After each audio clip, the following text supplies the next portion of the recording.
Almighty Allah, Assalamu alaikum. Farhina Mohammed with you. Let's start our today's topic named as Forests after Independence. प्यारे बच्चों, आज का जो हमारा टॉपिक है वो है फॉरेस्ट्स आफ्टर इंडिपेंडेंस। इसमें हमें देखना है कि इंडिपेंडेंस मिलने के बाद फॉरेस्ट्स में क्या चेंज आती है। आज़ादी मिलने के बाद जैसे इंडिया आज़ाद हुआ 1947 में, इसी तरह बाकी कॉलोनीज ने भी धीरे धीरे इंडिपेंडेंस अचीव की। तो आज़ादी के बाद इन ईयर 1980 इसमें एशिया और अफ्रीका में जो इनकी अपनी गवर्नमेंट थी, दे रियलाइज्ड, यानी कि government realised the conflicts in scientific forestry. Scientific forestry colonialists ने लाई थी किसमें, एशिया और अफ्रीका में। तो इन्होंने रियलाइज किया कि इससे क्या मुश्किलें पैदा हो सकती है लोगों को एशिया और अफ्रीका में। आज मैं आपको फिर से बताने वाली हूँ साइंटिफिक फॉरेस्ट्री के बारे में, जो हमने पिछले वीडियो लेक्चर्स में भी पढ़ा है। आज थोड़ा सा इसका रिव्यू देखते हैं फिर से। Scientific forestry is a system of cutting down trees controlled by forest department in which old trees are cut down and new ones are planted. आज़ादी के बाद एशिया और अफ्रीका के लोगों को रियलाइज होता है कि इसमें कुछ कॉन्फ्लिक्ट्स है। Countries that were till 1989 year, countries that were independent were following the scientific forestry. मतलब आज़ादी के बाद 1989 तक जो कंट्रीज जिन्होंने अचीव की इंडिपेंडेंस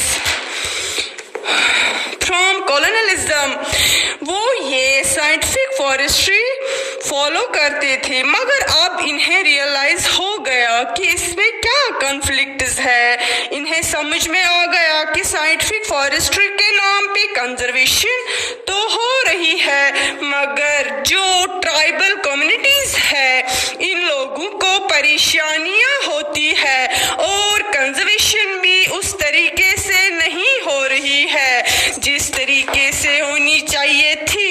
वो लोग जो फॉरेस्ट्स में या फॉरेस्ट्स के इर्द गिर्द रहते हैं, इन्हें प्रॉब्लम होती है इससे, और फॉरेस्ट्स की कंजर्वेशन नहीं हो पा रही है।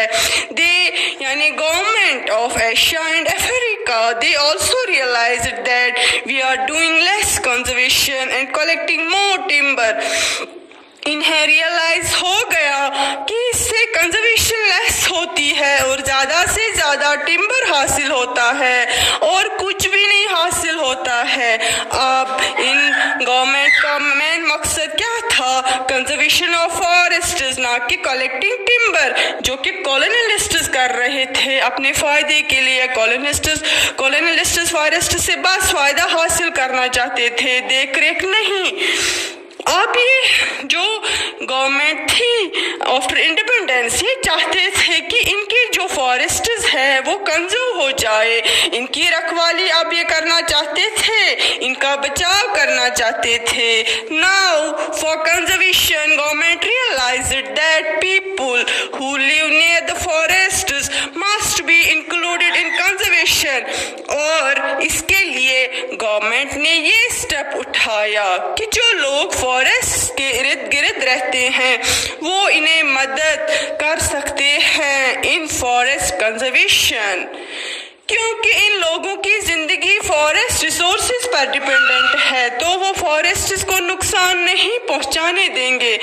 दे are not going to exploit the forest resources, क्योंकि ऐसी बहुत सारी एग्जाम्पल्स है जिनमें हमने देखा कि लोकल कम्युनिटीज ने एक इम्पॉर्टेंट रोल किया है in the conservation of forests, जो हमारी हिस्ट्री बताती है पास्ट में कि कैसे लोकल कम्युनिटीज आगे आ गए कंजर्वेशन ऑफ फॉरेस्ट्स के लिए.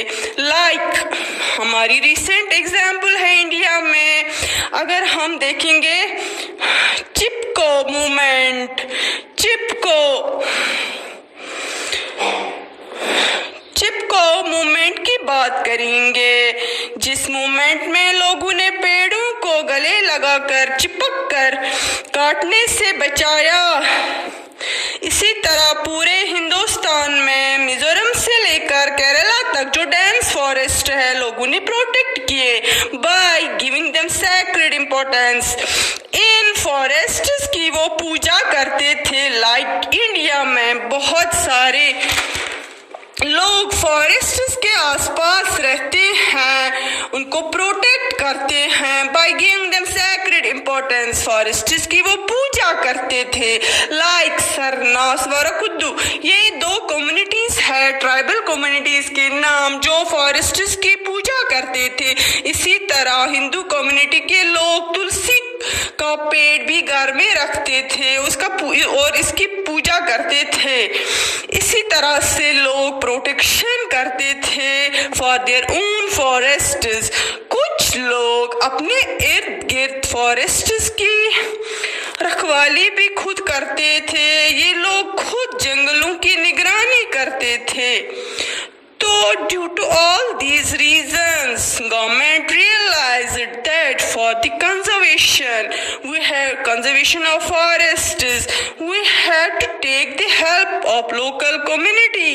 So, dear students, this is the end of chapter. This is the last topic of the chapter Forest Society and Colonialism. See you tomorrow. Allah Hafiz.